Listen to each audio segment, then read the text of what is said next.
Hi, everyone. I'm Deb Flashenberg. Welcome to Yoga, Birth, Babies, a podcast produced by Prenatal Yoga Center. We will be diving into everything prenatal yoga, birth, and baby related, hoping to inspire, educate, and empower you through your journey into motherhood. Thank you for listening. I'm Deb Flashenberg, and I'm your host for Yoga Birth Babies. And today we're talking about formula feeding and baby formula. We talk about why there is sometimes a stigma around formula feeding and the importance of being respectful of all the healthy options that people have to feed their baby. I learned a lot. I learned a lot about the different proteins that go into baby formula and how it is made and how we can have an eye out for different allergies a baby may have to either breast milk or formula. We go deep into the idea of best practice for formula fed and safest formula prep and storage. And we also talk about how someone, if they choose, can breast and bottle feed. A lot of options out there. So to have this wonderful conversation, I spoke with Dr. Bridget Young. Let me tell you a little bit about her. So Dr. Bridget Young, also known as the baby formula expert, helps parents make educated and informed decisions about their baby's nutrition by translating the most recent medical research and knowledge into actionable and logistical steps they can take with their own baby to protect and improve their health. It was a really great conversation. As I mentioned, I learned a lot, and I think you will too. Before we get to that, I just want to share that I have gotten such wonderful response. So thank you for those that have been reaching out and telling me that they went ahead and downloaded the 5 simple solutions to the most common pregnancy pains. We have a free downloadable on our website because I know that you can't always make it to class, but chances are when pregnant, you'll probably have an ache or pain or two. And it's not just being pregnant, it's as a new parent. Think about you're holding your baby, you're wearing your baby, you're feeding your baby, you're pushing a stroller. If you're pregnant, posture can be problematic. So we hit the 5 most common areas, and you can grab that, download it, stick it somewhere. Maybe you're just keeping it on your phone. So when you have something going on, you can have a quick fix. You can get that at our website at prenatalYogaCenter.com. I'm also been very excited about people are coming to class saying they are taking class because they heard about classes on the podcast. I sometimes forget that there can be a disconnect between the podcast and Prenatal Yoga Center. So if you didn't know, I am the founder and director of Prenatal Yoga Center as well as the host of Yoga Birth Babies. So I am teaching along with my team pre- and postnatal classes daily, online and in person. So please, please, please jump in and say hi. I'd love to know that we connected through the podcast community. Also, what else is going on at the studio? We are weeks away from starting our last online teacher training for a while. So it's been amazing that in April of 2020, we switched everything, our teacher training online, and I think we've done 8 or 9 online. So we're doing our January and February teacher training online, and then we're going to be back in person March and April, back in person September, October, and then back online in November and December. What has been fantastic is that we have been having people in our teaching community from all over the world, something that we couldn't do quite easily in person because it's 2 intense weekends together. So we have had students from Mexico, from Vancouver, from Switzerland, from 2 people so far from France, from Spain, from Belgium. It is incredibly exciting to see how far we are able to connect. And then the whole PYC methodology continues to go out into the world and out into different communities. It's really exciting, and I'm really touched by that. So if you're interested in our online teacher training, check that out also at PrenatalYogaCenter.com. And then just the last thing, I want to thank everyone that has been leaving a rating and review because it helps people find us. I know it takes time. I know everyone is incredibly busy. So I want to thank you for doing that. Okay, let's take a quick break, and when we come back, please enjoy my conversation with Dr. Young. Hey there! Did you know Baker's always gives you savings and rewards on top of our lower than low prices? And when you download the Baker's app, you'll enjoy over $500 in savings every week with digital coupons. And don't forget fuel points to help you save up to $1 per gallon at the pump. Want to save even more? With a Boost membership, you'll get double fuel points and free delivery. So shop and save big at Baker's today. Baker's, fresh for everyone. Savings may vary by state. Restrictions apply. See site for details. Hi, Bridget. How are you? I'm wonderful. Thanks for having me. Oh, I'm really excited to speak with you about this because I've done over 250 podcast episodes, but I realize that I have never talked about bottle feeding or formula feeding. So this is a brand new territory for me. And I think it's kind of overlooked by a lot of people. So I'm really excited to pick your brain, and you are such an expert and dive deep. So thank you for your time. Oh, it's my pleasure. I'm excited to be here. Great. So let's start with learning a little bit about you and what led you to focusing on perinatal and pediatric nutrition. I love this question. No one has ever asked me this before, so I feel so flattered. Well, I'll tell you, I come from a big family, so I've always had children. Like when I was younger, always children around helping, take care of babies. And I love babies. Who doesn't? When I was a little girl and then all the way through college, I wanted to be a pediatrician, and then was pre-med, took a couple years off to work in a research lab, saving up money for medical school, and then fell in love with research. Just because of, this is very funny. When I was young and naive, I thought, I can do so much more good. I can have such a bigger impact doing research that can benefit, hundreds, maybe millions of babies. And now that's exactly what I do, but I'm in the real world now. So we do our best in research, but my dream of positively impacting millions of babies is something I work for every day, but not as easy as I thought it was going to be. So that's how I got into pediatrics in general. And then in my PhD and in my postdoctoral work, I've always focused in nutrition. So I describe myself as really a human milk scientist and a perinatal nutritionist that focuses on infant nutrition, which is a little bit of a selfish choice because who doesn't want to be around babies every day? I find it very motivating and full of lots of, baby giggles and smiles. And what's better than that? Yeah, this is wonderful. I'm really excited because when we start talking about formulas, I think you're going to have a lot of insight. When I was doing some research, I was taken back by how many different formulas there are. I had no idea. So we can definitely talk about that. But what's interesting is I think there's a bit of a stigma around formula feeding, and I think it puts of pressure. I have had many students and friends that for whatever reason, breastfeeding was not their choice or not, they found they weren't able to. And I felt like there's often almost like a wah-wah. And I never wanted them to feel badly that they were formula feeding, but I feel like there's a stigma. So what do you want people to understand about formula feeding to help them see it's really a respectful and healthy option?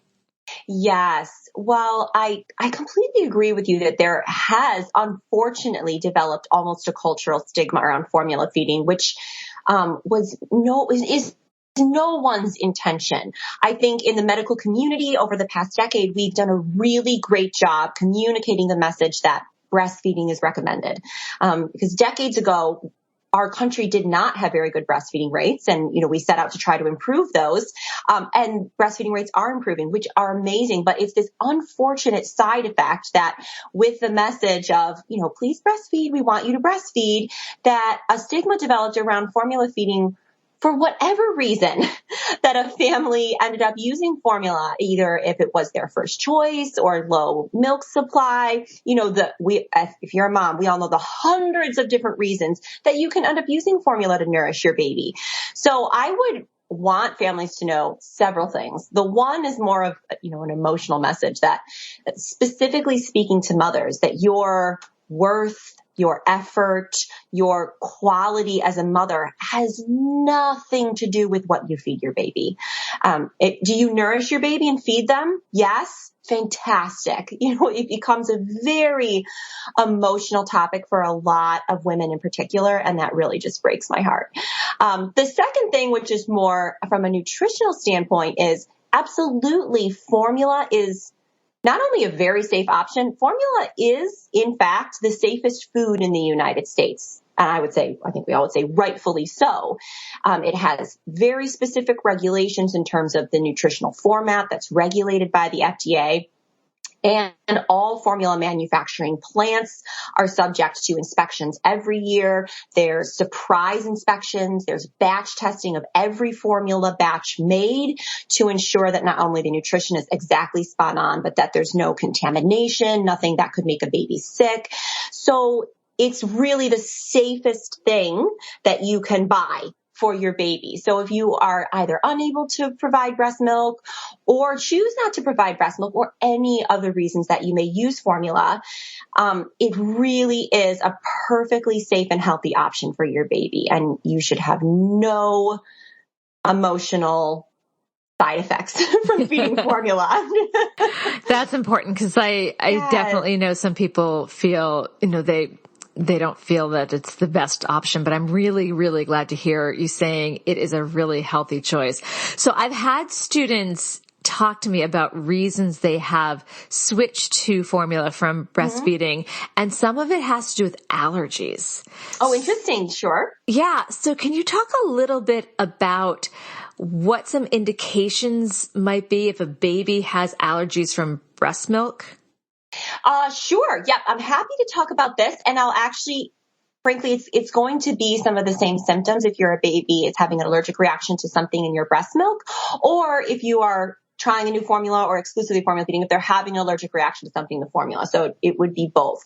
And before I get into that, I'll say if you are exclusively providing breast milk to your baby and you think that they may be having some kind of an allergy to something in the formula, you really have to talk with your doctor because it's impossible to know what it is. And then as a nutritionist, I would really, really want you working with a professional before you just start willy-nilly taking things out of your diet, which may compromise all those calories that moms need. That's what I see, that someone say, oh, like my baby had really bad poop and I think it's dairy, and they take that out, and then, oh, my baby was having some like red blotches, so I took soy out, and then I took gluten out. And I'm like, what are you eating? Yeah, I was just going to say, and so you're like, are you eating anything? Let alone a breastfeeding mother needs significant calories and protein. So I wonder if it is self-diagnosed. So I'm so glad that you highlighted don't self-diagnose, because I think that happens a lot. And then they're just really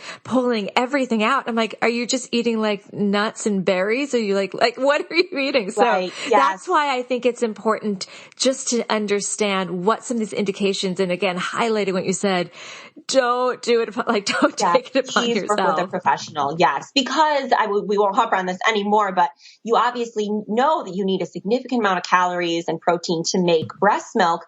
But if you are breastfeeding, it means you have somehow recently had a baby. Your body is actively healing. You need nutrients and protein to heal your body as you recover from delivery. And so working with a nutritionist will help you do it safely, but also strategically, because you don't want to have to eliminate more things than you need to. So I always encourage mothers to work with a professional if they suspect that they need to give up something in their diet. But to answer the first part of the question, signs that your baby may have an allergy, which you should absolutely call your pediatrician, could be any of the following. So most of these families are probably familiar with. If your baby has blood in their stool, which can appear as either like red blood, which you would recognize quickly, or as black flecks, which was blood that has dried in the stool. So it can be little, almost look like sprinkles or maybe even coffee grounds, like very small black flecks in the stool. That would be a sign that you would definitely want to call your pediatrician. A lot of mucus in the stool. So these are things that could be an allergy. They could be something else. You want to talk to your doctor. A lot of mucus in the stool meght be a sign of an allergy. And is it okay if we get kind of gross for a second? Yeah. We talk about birth and babies. I mean, it's juicy and messy. It's okay. Yeah. So as you know, most, especially breastfed babies, their stool is naturally very liquidy and seedy, and it has that kind of mustard. And so it can appear very mucusy. So when I say mucusy stool, I mean it looks almost like somebody hawked up a loogie and spit it into the diaper, like really mucusy. So don't panic just if your baby has a wet stool, but consistent, very, very mucus appearance. That would be something to call your doctor about. Other things that you would call your doctor about anyway, if your baby is consistently wheezing and having a lot of sinus congestion, not associated with just a little cold.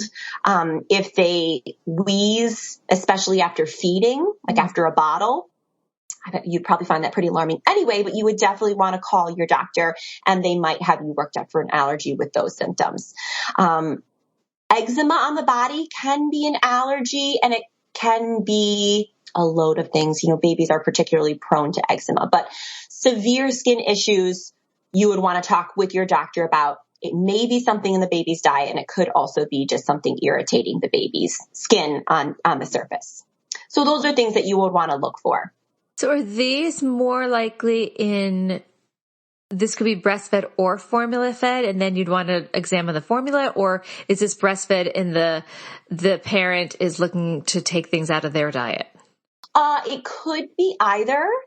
So you could have those symptoms. Let me rephrase. You could have those symptoms in either an exclusively breastfed baby or any combination. If it's in a formula-fed baby, it's a little bit easier to look at ingredients and say, well, let's change something in the formula. If it's a breastfed baby, that's when you would want to work with a nutritionist or your OB or have someone, give you a referral to a professional to help you identify what is probably the most likely ingredient in mom's diet that you may want to switch out. And if you suspect your baby has an allergy, breastfed or formula fed, I keep saying this, we should call your pediatrician and they'll have you referred to a pediatric allergist. So I am a PhD and human milk scientist, but I'm not an allergist. So we always want the baby, seen by a professional because that's what they do all day, every day. And they'll be more likely to be able to identify the problem more quickly than definitely you trying to work through it on your own. Right. Dr. Google can only go so far and could possibly lead you in the wrong, which is what I suspect happens with several students I show up and they're literally, like eating a Kind bar and that's it. So, yes. I'm sorry. Please go on. Oh, I was going to say, and I always remind parents, I'm just like, oh, I feel bad calling a doctor. I'm like, oh, why? They work for you. Yes. Your doctor works for your baby. Not only that, but trust me, they would rather know right away. They would rather get a call that turned out to be nothing than, have a call where it's already progressed and now the baby's not sleeping. They are on your team and they work for you and they want to hear right away. So never feel bad about calling, even if it's just something you're thinking about or, for example, the rash is minor and you're not sure if it's something serious, better to call. And every pediatrician I've ever worked with has always felt that way. So I feel very comfortable speaking on their behalf to say they would rather hear from you and don't feel bad about it. Yes, I agree. I remember it was a Christmas Eve when my first child was still a baby and he had a horrible rash and our pediatrician's like, take a picture, send it on over. I'm like, okay, I will.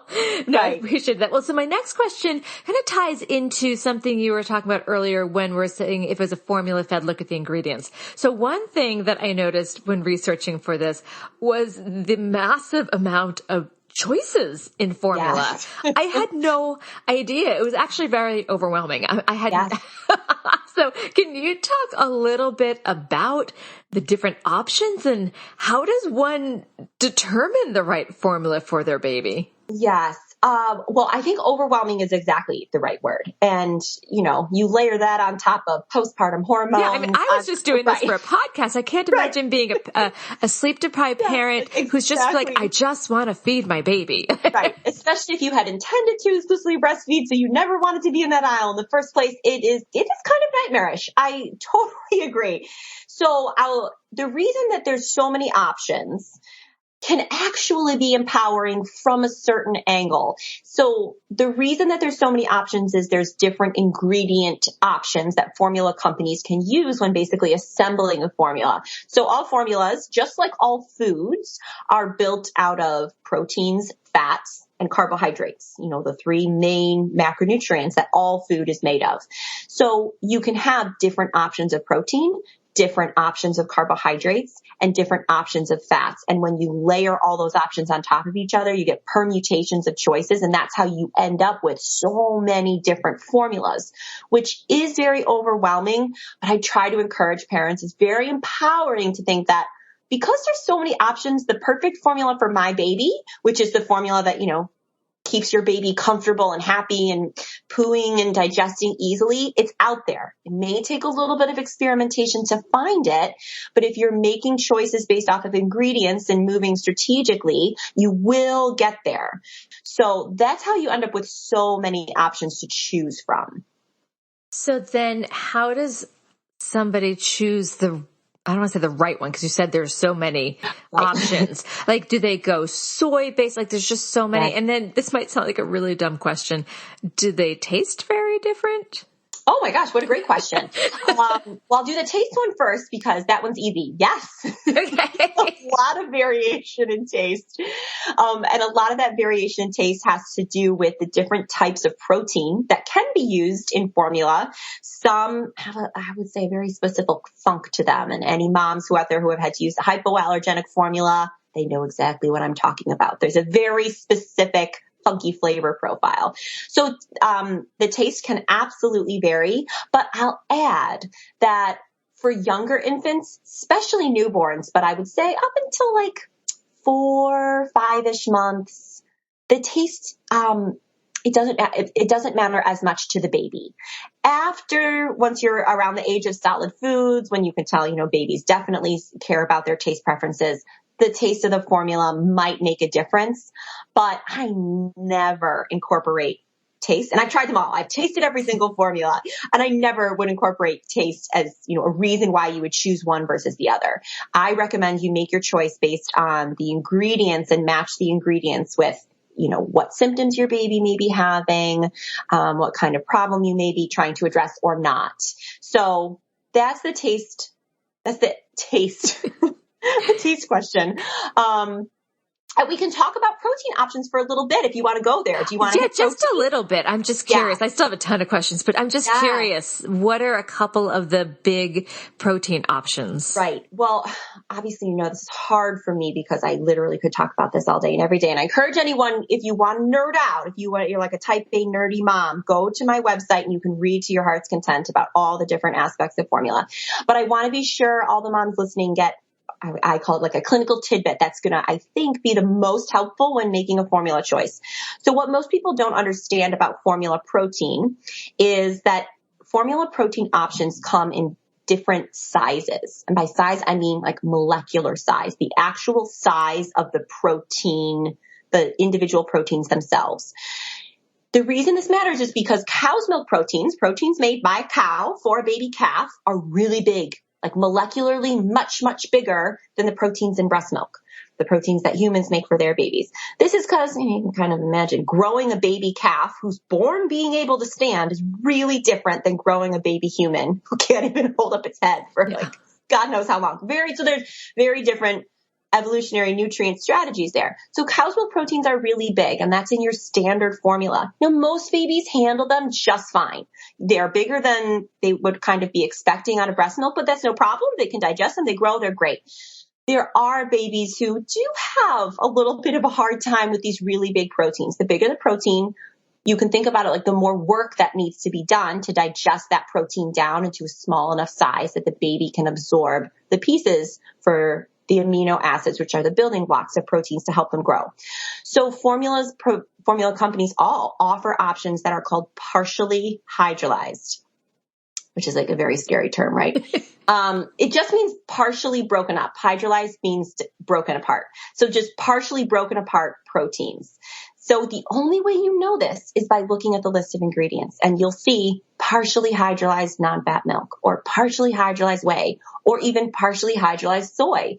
So these are really common formulas, but that are broken down into smaller pieces, and they can often be really useful for infants that are having things like eczema or just any digestion issues, especially in the newborn phase. So I'll give you some examples of these proteins used in formula. So Similac Total Comfort both Gerber formulas, Gerber Gentle, Gerber Soothe, Enfamil Gentilese. These are all partially hydrolyzed formulas. So there's no way to know by looking at the front of the can. So you have to really do your research, turn it over, and read. Which is good. Good. Yes. We love that. Yeah. Yeah. Oh, yeah. I love it as, a nutrition person. But I'm also the geek that does that. When I buy stuff, I'm the one standing in the aisle, reading the ingredients, comparing. But again, I recognize that it could be a point of stress if someone's super tired. So would you suggest that should somebody either be, or they maybe not even considering, but they're just prepping. I'm very type A. I like to prep, that they maybe consider, do this research before, so they're not trying to figure it out on stressful lack of sleep. Yeah. Well, you'll hear really different schools of thought on this. So I'll give I want to be clear, this is just my personal opinion, because of course you always hear the question too, I'm planning to exclusively breastfeed, but should I have backup formula just in case? And that's always, depending on who you ask, kind of a controversial question. Right. So I always say, and as an advocate for exclusive breastfeeding myself, of course, I say it's worth doing a little bit of research. You don't necessarily need to have formula in your house. That's what I'm thinking. They don't need to have it in their house, but they can at least know what you want to buy in case it is 3:00 in the morning and you are sending your partner and you really want to be sure they don't screw it up. So you can, show them a picture or that kind of a thing. And also considering, if you end up choosing a formula that isn't necessarily, available at Target all the time.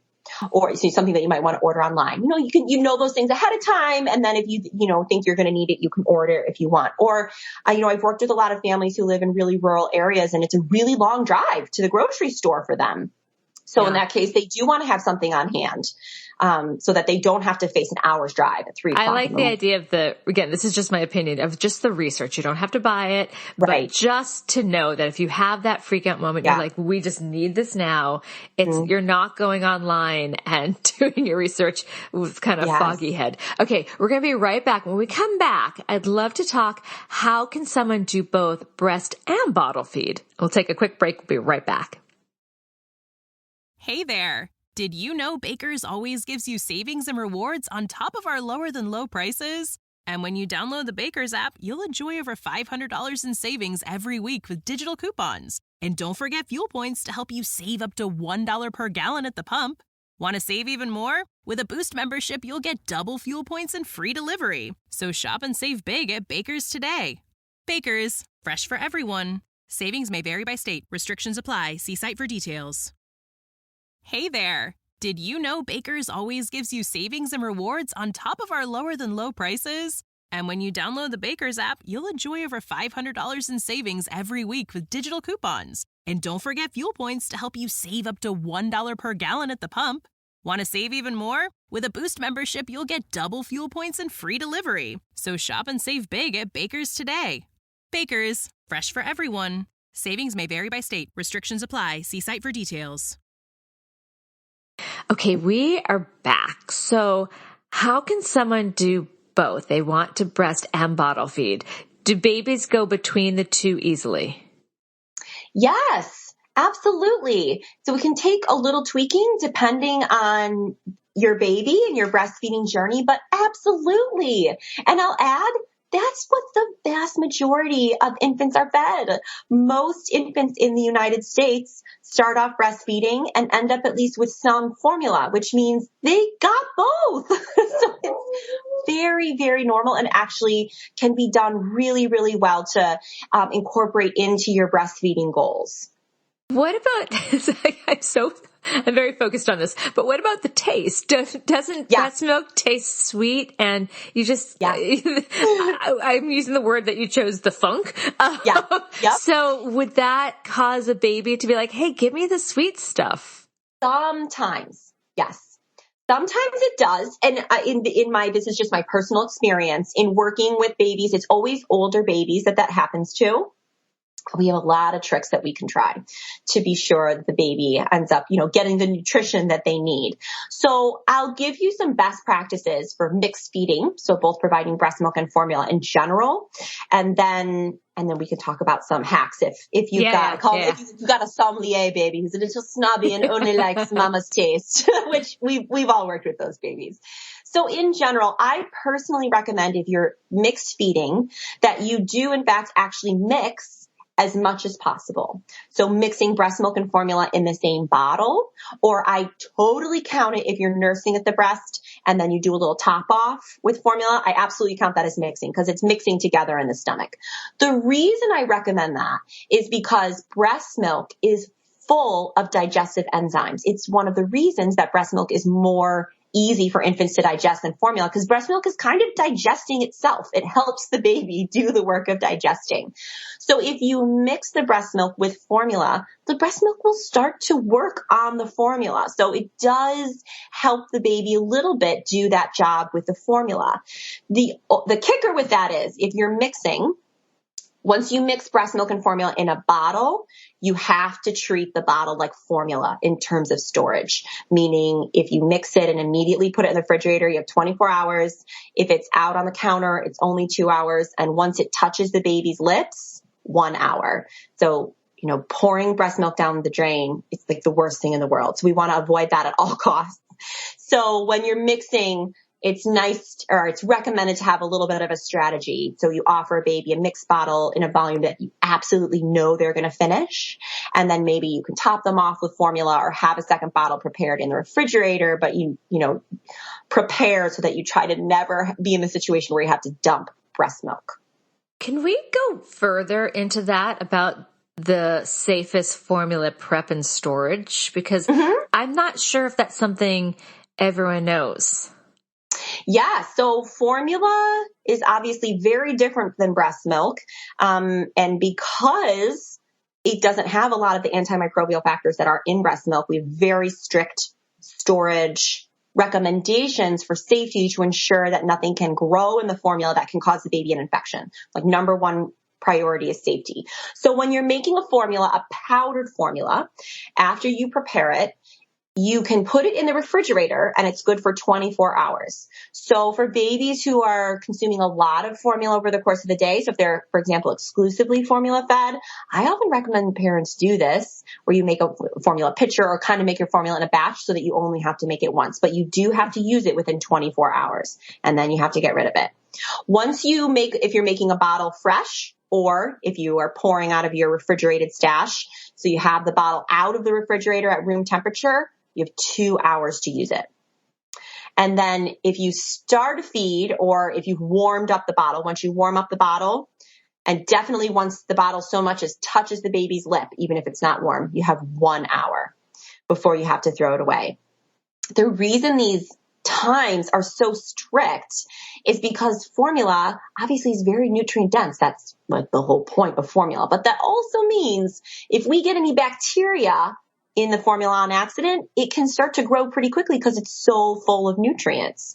So we have these really strict times so that no bacteria have a chance to grow that may, put the baby at risk for getting sick. And it's just water that goes with the powdered formula? Yes. So does it have to be like filtered or Yeah. I knew this question was coming. The official answer is check with your pediatrician what water to use. But in general, I want to be very clear. If your baby is healthy, they were term, they're not sick, they have no metabolic conditions or anything like that, and you are on city water, so not well water, you have water piped into your house from, a regulated city treatment, then you can just use tap water. Reasons that you may hear not to use that, it's, for example, to do something further, like boil your water. That's what I was envisioning. Yeah. Babies just coming home from. So those would be babies who are in some way either immunocompromised or maybe more vulnerable to infection, babies that may get sick more easily. So examples would be babies just coming home from the NICU. So born prematurely and, have graduated from the NICU, but still have a lot of growing to do, babies who are actively ill, babies who have an immune or metabolic condition, a genetic disorder, for example, that affects their immune system. So these are reasons that you would be actively talking with your pediatrician, and reasons that your pediatrician may recommend, I would like you to boil your water or use extra filtered water. I always say, if you have a Brita filter in your house, or if you have a filter already on your refrigerator, use it. Great. It's only additional filtration on top of your city water, but the city water that comes out of your tap is safe for healthy term babies. But of course, check with your doctor that they don't have other recommendations. Because at first I'm like, oh, do they need bottled water? But then I'm like, oh, don't we have research that bottled water has like the plastics in them? Right. My brain was spinning. I'm like, where does the water come from? So just in general, for, again, healthy, happy babies, tap is fine. I have been recommending parents lately, since COVID-19, to always have at least 2 bottles of water for formula preparation in your diaper bag, because so many places have shut down their drinking fountains. And some of them have reopened, but the drinking fountains have been closed for a year. So the pipes sat still with outflow. So I have been recommending, if you're out, unless you can always ask for a glass of water at a restaurant. People are very accommodating, but if you're out and about and, you're forced to use a drinking fountain that hasn't been used for a while, it's nice. In that case, I would absolutely like to have a bottle of water, even if it was in plastic, in the diaper bag for travel. Or if they happen to, this is me being again a little crazy, we've got some stainless steel bottles, and for a while I had this glass one. So if they think they're going to be out and about, maybe use one of those. Sure. Oh yeah, absolutely. Bring water from home.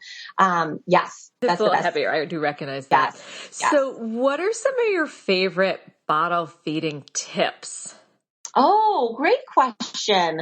So whenever we're bottle feeding anything, so it could be breast milk in a bottle, could be formula, could be a nice mixture of the two, we want to feed in a way that emulates breastfeeding as much as possible. So, and basically allow the baby to be in charge as much as possible. So that means following their cues, offering them, allowing them to latch onto the bottle, allowing them to take breaks, paying attention to their cues. So, once they turn their head away or spit it out, take a break. You can absolutely offer the bottle again, but never forcing the baby to finish a bottle if they've given you a little signal that they're full. Maybe they need a burp. Maybe they're just full. So honestly, those are the types of tips that you would get when breastfeeding too, right? Feed on demand, follow the baby's cues. And it's exactly the same with formula feeding, that you want to allow the baby to, be an active participant in the feeding as much as possible. I've seen some parents kind of prop up a bottle. So what are your thoughts on that? Or should you be holding the bottle for the baby until they can hold it themselves? Yes. In general, we absolutely want parents to be holding the bottle, of course. And let me start over. Absolutely wanting a parent or caregiver to be holding the bottle before a child is able to hold it themselves. And for lots of reasons. One is, a bottle is very different than a human nipple. In a human nipple, the infant has to actively suck to have the liquid come out. In a bottle, the liquid will just slowly drip over time, even on a slow flow. So if you prop it up, it is kind of forcing the baby to drink. You have to drink, you have to swallow in order to be able to take a breath. So it's very easy to override when the baby wants to be done, because the flow is going to be coming in whether they want it to be done or not. The other thing is, feeding is a really great opportunity for bonding to occur. So if you're breastfeeding at the breast, obviously you're holding your baby. So that's immediately provides opportunity and time and skin to skin between the mother and the baby. And if you're not, girl, ain't nothing wrong with you. That's fine. But, I want you to be able to have those bonding experiences as well. And they can be absolutely as powerfully bonding when feeding with a bottle. But a caregiver has to be there to be present for that. I appreciate that. Thank you. Because I've always wondered, again, right. When I see students do things, it is not for me to be like, should you be doing that? But I have seen that. And I'm always like, Okay. Right. And I'm a mom. I want to throw out there. I've worked with like families with triplets or just, you have 4 kids and you have an infant, like you have to run to the bathroom. No one is perfect. There is no judgment here. Yeah. No, I just was curious on best that. practices for, if possible, most of the time. And while infants are feeding, they themselves are usually very calm. So it's a great time for them to be able to bond with you because, that's their happy time. Their stomach is feeling full. They're feeling all nice. And so, we want to take advantage of those moments when we can. Yeah. I think about after a good meal. Aren't you happier? I am. Or Amen. like you're eating a good meal. Yes. Like, this is good. So you were talking a lot that we are thinking about breast milk is, I don't want to say ideal, but it's what, a baby can often digest the easiest. And then I think about as babies grow through breast milk, I know that breast milk changes, so what a baby is having at a newborn stage is not what they're going to be having 6 months later, 12 months later, 18 months later. So do babies need to adjust their formula depending on their age? And I guess I should follow up. Is there like a toddler formula and a newborn formula? Gosh, these are such great questions. So the short answer is for United States formula, no, babies do not need to change their formula from 0 to 12 months. I want to give a clear distinction and God, it is so hard to be a parent these days because you have to know all this stuff that no one teaches you. Infant formula is not toddler formula.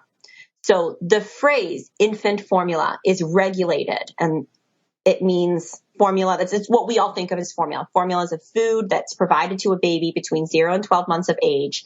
The FDA tightly regulates the nutrients allowed. And by law, it has to be sufficient to meet the nutrient needs if fed exclusively for a baby 0 to 12 months of age. Toddler formula is totally different. It's not nearly as tightly regulated. It doesn't have as tight of a nutrient regulation. And so while you can buy toddler formula, the nutrition dramatically varies. So it's very tricky. And I often get the question, can I feed this toddler formula to my newborn?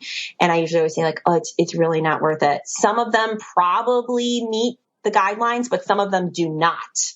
Absolutely. So if you're talking about infant formula, it doesn't matter. You don't need to change it between the age of 0 and 12 months. At 12 months, you can move, your pediatrician will probably, as the American Academy of Pediatrics recommends, moving on to cow's milk formula. So just cow's milk.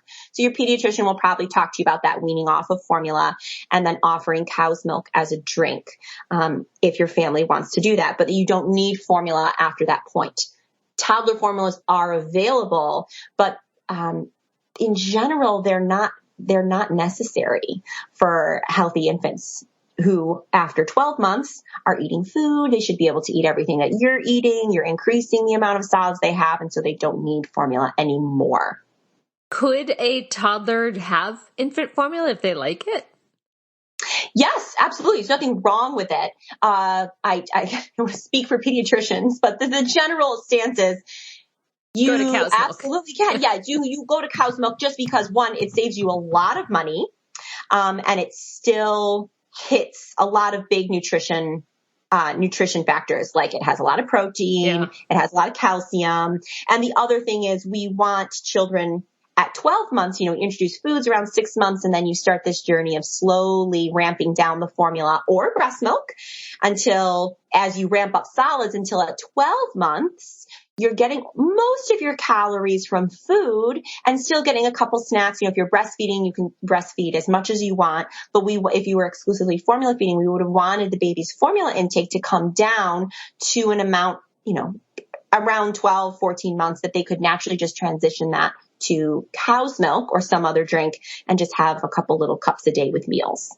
Yeah, I'm very thankful for cow's milk. My daughter does not have a very wide palette of food she likes. And she, not purposely, but she's more or less a vegetarian because she just doesn't like a lot of foods. But luckily, she still very much likes milk. And I'm like, great, protein. Yes, you're getting protein. Right. It's a nice little nutrition insurance policy, which is another reason pediatricians recommend it. We ideally want them having a really diverse diet like all of us, but let's be clear, toddlers are always going to be Oh, toddlers. she's not a toddler. She's 7, but she's kids are always going to be kids. But she is 7 and she is picky. And I'm like, great, have a couple glasses of milk a day. I'm getting some protein. The only other thing that's protein is like some fish sticks that she has. But otherwise, it drives me crazy because we have a really diverse diet, and she's like, pasta, mac and cheese. Yes. I'm like, who are you? This is not what I thought. Worked so hard to get all these foods. Oh yeah. It drives me batty. All right, we're going to take a super quick break. And when we come back, what is one final tip or piece of advice you'd like to offer new or expectant parents? We'll be right back. So this can come from anything. It can come from your experience, from what you do for a living as a pediatric. Am I saying it right? Pediatric nutrition? No, not nutritionist. Yeah, you could say that. I usually say perinatal nutritionist. Perinatal nutritionist. Really young ones. Or it can come from your background as a parent. So you throw it out there. What would be one tip or piece of advice you'd like to offer? Oh, I love this question. And I am going to go a little hippy dippy on you, but it's medically informed hippy dippy, which is right where my sweet spot is. So this is advice for anyone offering a bottle. Could be the first time you offer a bottle, could be a new formula. When you're feeding anything new, especially this is for moms, as we mentioned, it can be very, very emotional. Particularly, I'm going to talk to the mama who had planned to exclusively breastfeed and finds herself in the situation of needing to use formula to nourish her baby, and she has a lot of feelings about it. When you offer that bottle for the first time, take a moment, remind yourself that you're doing a fantastic job. This baby's soul was made to find your soul. You were meant to be together, and you're doing an amazing job, so that when you offer the bottle, you are calm and confident, if at all possible. This is because, yes, babies are, anyone who's had babies know, they're very sensitive, particularly to their caregivers, and I'll go and stretch to say to their mothers, to their mother's emotional state. And here's where the science comes in. When we're offering any food to a baby, we want to do our best to allow them to be in a parasympathetic state. This is their natural, the rest and digest phase. We don't want them to be triggered. We want no adrenaline going. We don't want them clenched. We want everything loose so all that gas can flow. So the more we can do to keep them in that relaxed phase, the better they will do at digesting their food. They will have better tolerance to that new formula if they can be in that state. So if you are so nervous, and I have seen this time and time again, mom feels so guilty. She's so nervous. I know he's going to reflux. I know he's not going to like it. I know he's not going to like the taste, and as they say those things, the baby picks up on that from your tenseness, and that's just going to keep them from digesting comfortably. So tell yourself an affirmation. Remind yourself how beautiful your baby is, how much you are the expert on your baby, and try to keep yourself in that calm, happy state during the time of the feed, and that will improve their chances of tolerating the feed. That is fantastic information and really good to think about. In fact, It made me just think about in general, we should try to put ourselves into that parasympathetic nervous system when eating. You're absolutely right. As you were saying that, I'm like, yes, that makes total sense. Yeah. So where can people find your work? Oh, I would love to connect. Well, the best place to find me is over on babyformulaexpert.com. I'm on Instagram at babyformulaexpert. Yes, and it is for type A parents and information junkies, it is your dream where you can really nerd out. And that's also the best place to reach me. We have a course and a beautiful community to help families, and also just a lot of free resources and videos. Oh yeah, I actually took quite a deep dive around your website, and it's great. I love research. I'm such a nerd. So I was having a really good time poking around in there. I'm your people. I am my type A sees your type A, and I respect that. That's right. Well, this was just so wonderful. Thank you so much for your time and for your wisdom. It's been my pleasure. Okay. This has been an episode of Yoga Birth Babies, produced by Prenatal Yoga Center. You can catch us on Facebook, Twitter, Instagram, and Periscope. I'm Deb Flaschenberg. Thanks for listening.